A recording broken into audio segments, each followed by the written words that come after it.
Hello friends, my name is Kusum Tripathi and today I am going to teach you the very basic concept of English grammar. बच्चों, English में हमने अब तक तो यही किया है कि आपको स्ट्रक्चर्स लर्न करा दिए जाते थे, या हम लोग भी ऐसा ही करते थे कि स्ट्रक्चर्स लर्न करा लेते थे। लेकिन अगर हम इंग्लिश को समझ के करें तो इंग्लिश हमारे लिए ज़्यादा ईजी है। हमको स्ट्रक्चर्स को सिर्फ थोड़े से समझने की ज़रूरत है। इंग्लिश में हमको रट्टे मारने की ज़रूरत नहीं है, लर्न करने की ज़रूरत नहीं है।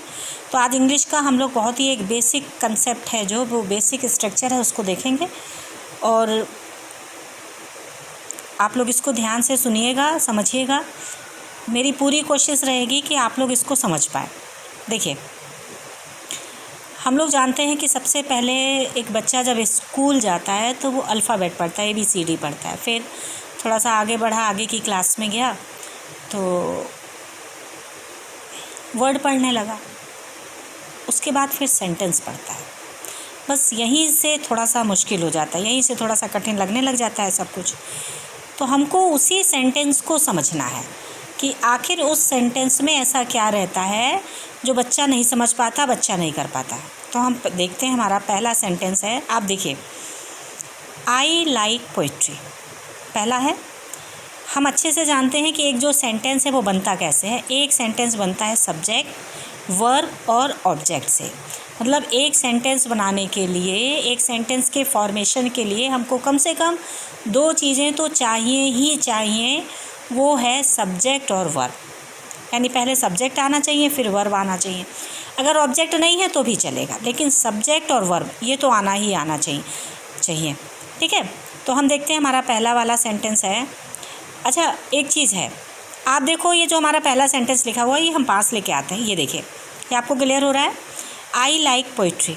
आप इसमें इन तीनों में से ये जो तीन वर्ड्स का एक सेंटेंस है, इसमें से आप क्या पहचान पा रहे हो? आप देखो, लाइक एक जो है वर्ब है। वर्ब मतलब एक्शन वर्ड है। अब देखिए, उस काम को, पसंद करने वाले काम को कर कौन रहा है? आई, यानी आई सब्जेक्ट हो गया। आई ने क्या काम किया? पसंद करने वाला काम किया, यानी लाइक, ये वर्ब हो गया। अब आप देखिए, ऑब्जेक्ट हम कैसे पहचानते हैं। ये पहचानना थोड़ा सा बहुत ही ज़रूरी है और बहुत ही सही तरीके से इसको पहचानना चाहिए, नहीं तो गड़बड़ी हो जाती है। देखिए, आई लाइक वॉट, आंसर क्या आया? मुझे क्या पसंद है? पोइट्री। ये ऑब्जेक्ट हो गया। मतलब कि अगर वर्ब के बाद कोई नॉन लिविंग थिंग लिखी हुई है तो आप वॉट लगा दीजिए, WHAT। और अगर उसके बाद लिविंग थिंग लिखी हुई है, कोई ह्यूमन बींग है, तो आप हुम लगा दीजिए। देखिए, आई लाइक वॉट, पोइट्री, ये ऑब्जेक्ट हो गया। तो समझ आया आपको? तो वर्ब है हमारा लाइक, उस काम को किसने किया? आई ने। और ऑब्जेक्ट हो गया हमारा पोइट्री। अब सेकंड सेंटेंस आप देखिए, दे लाइक मी। देखिए, फिर से आप देखिए, वर्ब क्या है? लाइक है। अब इस लाइक को करने वाला कौन है? दे, यानी दे सब्जेक्ट हो गया। यानी जो लाइक नाम की जो एक्शन है उसको कौन कर रहा है? दे। लाइक वॉट, क्या पसंद किया?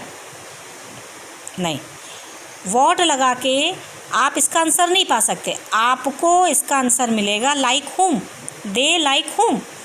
तो हमने जब हुम लगाया, हुम किस लिए लगाया? क्योंकि लाइक के बाद एक लिविंग थिंग है, मी लिखा हुआ है। मी माने मुझे, उसने मुझे पसंद किया, तो दे लाइक मी, तो ये आपका ऑब्जेक्ट हो गया। ऐसे ही आप तीसरा देखिए, शी सॉल्व्स मैथ्स। तो फिर देखिए, फिर से इसमें आपको वर्ब पहचाननी है। शी सॉल्व्स मैथ्स 3 वर्ड का छोटा सा सेंटेंस है। कौन सा काम हुआ? सॉल्व का। सॉल्व वर्ब हो गई। किसने सॉल्व किया? शी ने, ये सब्जेक्ट हो गया। Solves what, she solves what, उसने क्या सॉल्व किया? मैथ्स, ये ऑब्जेक्ट हो गया। सिंपल सा। देखिए, आपको ये सिंपल लग जरूर रहा है और आपको पहचान में भी आ रहा होगा, आप आइडेंटिफाई कर रहे होगे। लेकिन बेटा, ये एक्टिव पैसिव वॉइस हम करते हैं तो इसका एक बहुत ही इम्पॉर्टेंट एलिमेंट होता है, इसलिए आप इसको बहुत ही ध्यान से समझिए। फिर देखिए, माई मदर कुक्स फूड। फिर देखिए, एक्शन वर्ड क्या है? कुक। कौन सा काम हुआ? पकाने वाला, तो कुक हो गई वर्ब। किसने पकाया? मेरी माँ ने, ये सब्जेक्ट हो गया। कुक्स वॉट, देखिए, कुक्स हुम तो होगा नहीं, क्योंकि फूड जो है नॉन लिविंग थिंग है, लिविंग तो है नहीं। कोई ह्यूमन बीइंग नहीं है, इसलिए कुक्ड व्हाट, फूड ऑब्जेक्ट हो गया। अब आपको देखिए, हमने 4 सेंटेंसेस देखे हैं, चारों में हमने देखा कि ऑब्जेक्ट आया है, लेकिन वर्ब के बाद आने वाला हर वर्ड ऑब्जेक्ट नहीं होता। अब आप अगला देखिए, दे प्ले डेली। ये देखिए अच्छे से, अब आपको क्लियर हो रहा है, दे प्ले डेली। फिर इसमें वर्ब देखिए, प्ले, कौन सा काम हुआ, खेलने वाला, किसने खेला, दे, ये सब्जेक्ट हो गया। अब देखिए, अब आपको वॉट और हुम लगा के ऑब्जेक्ट सर्च करना है। They play what daily, answer आया नहीं। उन्होंने क्या खेला, डेली, कोई आंसर नहीं आया।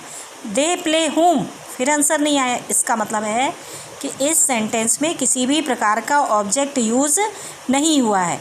तो आज की क्लास में हमने सीखा कि वर्ब में अगर हम वॉट लगा देते हैं, वॉट या हुम लगा के अगर हमको आंसर मिलता है, एक रीजनेबल, एक सही आंसर मिलता है, तो ऑब्जेक्ट है, वरना ऑब्जेक्ट नहीं है। तो ऊपर के 4 सेंटेंसेस हमने देखे जिनमें ऑब्जेक्ट था, और नीचे का जो लास्ट वाला था ये, उसमें हम लोगों ने देखा कि ऑब्जेक्ट नहीं था। तो students, I hope you all have got, आपको समझ में आया होगा। और ये एक छोटी सी कोशिश है, अगर आपको ये वीडियो पसंद आता है तो आप इसे प्लीज़ लाइक करें, सब्सक्राइब करें, और मैं बहुत ही जल्दी आपके साथ दूसरे जो मेरे वीडियोस हैं मैं उसको शेयर करूंगी, जिससे कि जो बच्चे लॉकडाउन में घर में फंसे हुए हैं, हम स्कूल नहीं जा पा रहे हैं, जिनको केवल जो ग्रामर के जो कंसेप्ट्स हैं जो हम समझ नहीं पा रहे हैं, उनको ऐसे छोटे छोटे वीडियोस से हम समझेंगे। यदि आपको कोई दिक्कत आती है तो आप जो है प्लीज़ जो है अपने कमेंट्स बॉक्स में जाके कमेंट्स करें, मैं उस प्रयास करूँगी कि वो दूर हो जाए। Thank you.